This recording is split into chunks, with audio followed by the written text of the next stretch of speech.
കൂടുതൽ വാർത്തകളും വീഡിയോകളും കാണാൻ ഈ ചാനൽ സബ്സ്ക്രൈബ് ചെയ്യുക. കൂടെ ബെൽ ബട്ടൺ അമർത്തുക. ഏഷ്യ ലൈവ് ടിവിയിലെ ഫെങ്ഷു പ്രോഗ്രാമിലേക്ക് ഏവർക്കും സ്വാഗതം. ഇന്നിപ്പോൾ പലർക്കും പലതരത്തിലുള്ള ബുദ്ധിമുട്ടുകളും കഷ്ടപ്പാടുകളാണ്. എല്ലാവർക്കും ബുദ്ധിമുട്ടും കഷ്ടപ്പാടെന്ന് ഞാൻ പറയുന്നില്ല. ജീവിതത്തിൽ നല്ല രീതിയിൽ ജീവിക്കുന്ന ഒരുപാട് ആൾക്കാരുണ്ട്. പക്ഷേ ഭൂരിഭാഗം ആൾക്കാർക്കും ഞാൻ ആ ബുദ്ധിമുട്ടിലും കഷ്ടപ്പാടിലേക്ക് വരുന്നുണ്ട്. അത് പലതരത്തിലുള്ള കാരണങ്ങൾ അതിനുണ്ടാവാം. ഒന്നെന്ന് പറഞ്ഞു കഴിഞ്ഞാൽ അവരുടെ വീടിൻ്റെ വാസ്തുദോഷപരമായിട്ടുള്ള കാരണങ്ങളാവാം. രണ്ടെന്ന് പറഞ്ഞു കഴിഞ്ഞാൽ അവരുടെ വീട്ടിൽ കെട്ടിക്കിടക്കുന്ന നെഗറ്റീവായിട്ടുള്ള എനർജികളും സാധനങ്ങളും ആവാം. മൂന്നെന്ന് പറയുന്നത് അവരുടെ ചിന്തയും പ്രവൃത്തിയും ആവാം. അതല്ലെന്നുണ്ടെങ്കിൽ അവരുടെ ജനന സമയവുമായിട്ട് ബന്ധപ്പെട്ടിട്ടുള്ള കാര്യങ്ങളാകാം. എന്ത് തന്നെ ആയാലും നമ്മളുടെ വീടിന്റെ വാസ്തു കറക്റ്റ് ചെയ്യുകയാണെന്നുണ്ടെങ്കിൽ ഈ പ്രശ്നങ്ങളൊക്കെ അതിജീവിച്ച് മുന്നോട്ട് പോകാനായിട്ട് നമുക്കതുകൊണ്ട് സാധിക്കും. ഇന്ന് ഒത്തിരി ആൾക്കാരുടെ പ്രധാനപ്പെട്ട ഒരു 3 പ്രശ്നങ്ങൾ ഞാൻ പറയാം. ഒന്നെന്ന് പറയുന്നത് സാമ്പത്തിക പ്രശ്നം അല്ലെങ്കിൽ ബിസിനസ് രംഗത്തുണ്ടാകുന്ന പരാജയം. രണ്ടെന്ന് പറയുന്നത് തൊഴിലിൽ നമ്മൾ ഉദ്ദേശിക്കുന്ന ഒരു ഉയർച്ച ഉണ്ടായാലേ അത് ബിസിനസ്സിലും സാമ്പത്തികത്തിലും നേട്ടം ഉണ്ടാക്കത്തുള്ളൂ. അതുപോലെ മറ്റൊരു കാര്യം എന്ന് പറയുന്നത് കുടുംബജീവിതം. ഇപ്പം നമ്മൾ ഒരു വീട്ടിൽ രാവിലെ ഇറങ്ങിപ്പോകുമ്പോൾ ആ വീട്ടിൻ്റെ ഭാര്യയും ഭർത്താവും തമ്മിലുള്ള ഐക്യം ഒരു പ്രധാന ഘടകമാണ്. ഇപ്പം നമ്മൾ രാവിലെ ഒരു ജോലിക്കോ അല്ലെങ്കിൽ എന്തെങ്കിലും ഒരു ബിസിനസ്സിനോ ഇറങ്ങിപ്പോകുമ്പോൾ ഭാര്യയുമായിട്ട് കലഹിച്ചിട്ടാണ് പോകണമെന്നുണ്ടെങ്കിൽ നമുക്ക് 100% സക്സസ് ആയിട്ട് ആ ഒരു ബിസിനസ് കൊണ്ടുവരാൻ പറ്റത്തില്ല. ചിലർക്ക് അന്നത്തെ ദിവസം തന്നെ വളരെ മോശപ്പെട്ട ഒരു ദിവസത്തിലേക്ക് പോകാനും സാധിക്കും. അപ്പോൾ ഫെങ്ഷു പ്രകാരം അല്ലെങ്കിൽ വാസ്തു പ്രകാരം നമുക്കിത് എങ്ങനെ കറക്റ്റ് ചെയ്യാം, എന്തൊക്കെ കാര്യങ്ങൾ അല്ലെങ്കിൽ എവിടെയൊക്കെ നമ്മൾ ശ്രദ്ധിച്ചാൽ നമുക്ക് ഈ പ്രശ്നങ്ങളെ നമുക്ക് അതിജീവിക്കാനായിട്ട് സാധിക്കും. വളരെ ഉപയോഗപ്രദമായിട്ടുള്ള ഒരു ടോപ്പിക്കാണിത്. നിങ്ങൾക്ക് ഇത് ഒത്തിരി ഉപയോഗം ചെയ്യും. ഞാൻ പറയുന്ന കാര്യങ്ങളൊന്നും ശ്രദ്ധിക്കുക. ഇത് ഒരു വീടാണ്. വീടെന്ന് പറയുമ്പോൾ ഒരു വീടിന്റെ ഫ്രെയിം ആണെന്ന് സങ്കല്പിച്ചോളൂ. ഇതിനെ ഞാൻ കറക്റ്റ് 9 ഡിവൈഡ് ചെയ്തു. 9 ഡിവൈഡ് ചെയ്യുന്ന പറഞ്ഞാൽ 8 ദിക്കുകൾ, അഷ്ടദിക്പാലകർ, ഒരു ബ്രഹ്മസ്ഥാനം. നമ്മുടെ ഇതനുസരിച്ചിട്ട് 8 ദിക്കുകൾ: തെക്ക് പടിഞ്ഞാറ് സൗത്ത് വെസ്റ്റ്, വെസ്റ്റ് പടിഞ്ഞാറ്, നോർത്ത് വെസ്റ്റ് വടക്ക് പടിഞ്ഞാറ്, നോർത്ത് വടക്ക്, നോർത്ത് ഈസ്റ്റ് വടക്ക് കിഴക്ക്, ഈസ്റ്റ് കിഴക്ക്, സൗത്ത് ഈസ്റ്റ് തെക്ക് കിഴക്ക്, സൗത്ത് തെക്ക് ഭാഗം. ഫെങ്ഷു പറയുന്നതെന്ന് പറഞ്ഞു കഴിഞ്ഞാൽ ഇത് ഓരോ ദിക്കുകളും നമുക്ക് ഓരോ സൗഭാഗ്യങ്ങളാണ്. ഇത് എവിടെ മലിനപ്പെട്ടു പോകുന്നു അവിടുത്തെ സൗഭാഗ്യം വീട്ടിന് കുറഞ്ഞു പോകും അല്ലെങ്കിൽ നഷ്ടപ്പെട്ടു പോകുമെന്നാണ് ഫെങ്ഷുയിൽ പറയുന്നത്.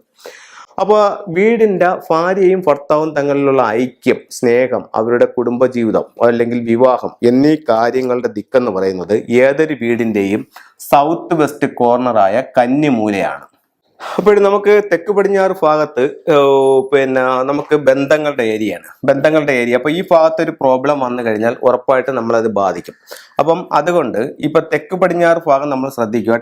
തെക്ക് പടിഞ്ഞാറ് ഭാഗത്ത് ഒരു ടോയ്ലറ്റ് വന്നിട്ടുണ്ടെന്നുണ്ടെങ്കിൽ അത് അവിടെ നിന്ന് മാറ്റാൻ പറ്റുമെങ്കിൽ ഏറ്റവും ഉത്തമമായിരിക്കും. അതല്ലെന്നുണ്ടെങ്കിൽ ഒരു കർവ്ഡ് നൈഫ്, അരിവാളോ അല്ലെങ്കിൽ ഒരു ഇത്തരത്തിലുള്ള ഷേപ്പുള്ള ഒരു കത്തി ഈ ഭാഗത്ത് വെക്കുന്നത് വളരെ നല്ലതായിരിക്കും.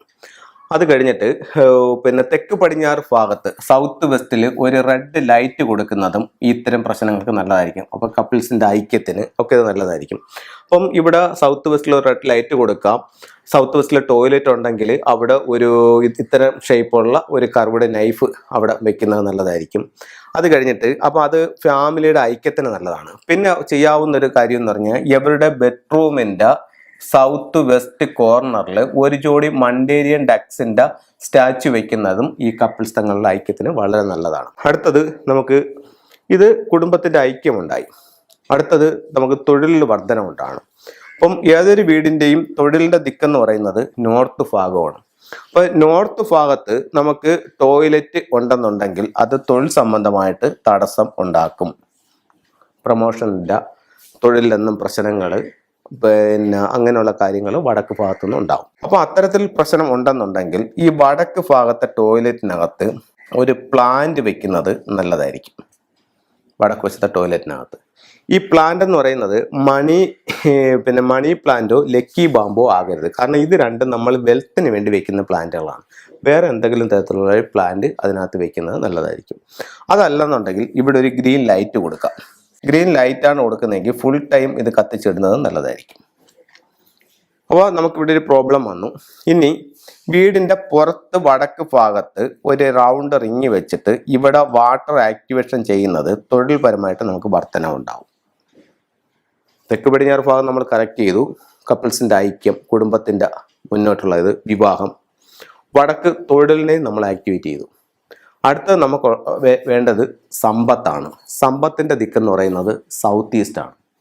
അപ്പോൾ സൗത്ത് ഈസ്റ്റ് ഭാഗത്ത് നമുക്ക് ടോയ്ലറ്റ് ഉണ്ടെന്ന് വെച്ച് കഴിഞ്ഞാൽ സാമ്പത്തികമായിട്ട് വളരെ ബുദ്ധിമുട്ടുണ്ടാക്കും. ഈ ഭാഗത്തും ടോയ്ലറ്റ് ഉണ്ടെങ്കിൽ ഉറപ്പായിട്ട് നിങ്ങളത് പൊളിച്ചു മാറ്റുന്നതായിരിക്കും വളരെ വളരെ നല്ലത്. പിന്നെ തീരെ പറ്റാത്ത വരുന്ന സാഹചര്യത്തിൽ അതിൽ റെമഡി ചെയ്ത് പോവാം നമുക്ക്. ഇപ്പം നിങ്ങൾക്കതൊരു വാടക കെട്ടിടമാണ്, അങ്ങനെയാണെങ്കിൽ നിങ്ങൾക്കത് പൊളിക്കാൻ പറ്റില്ല. അങ്ങനെയാണെന്നുണ്ടെങ്കിൽ ഈ സൗത്ത് ഈസ്റ്റിലെ ടോയ്ലറ്റിനകത്ത് ഒരു റെഡ് ലൈറ്റ് കൊടുക്കുക. റെഡ് ലൈറ്റ് കൊടുത്തുകൊണ്ട് ഇതിനെ പരിഹാരമാക്കാം. എന്നിട്ട് സ്വീകരണ മുറിയുടെ തെക്ക് കിഴക്ക് ഭാഗത്ത് ഒരു അരോന ഫിഷിൻ്റെ സ്റ്റാച്യു വെച്ചുകൊണ്ട് നമുക്ക് ഈ സാമ്പത്തിക രംഗം അഭിവൃദ്ധിപ്പെടുത്താം.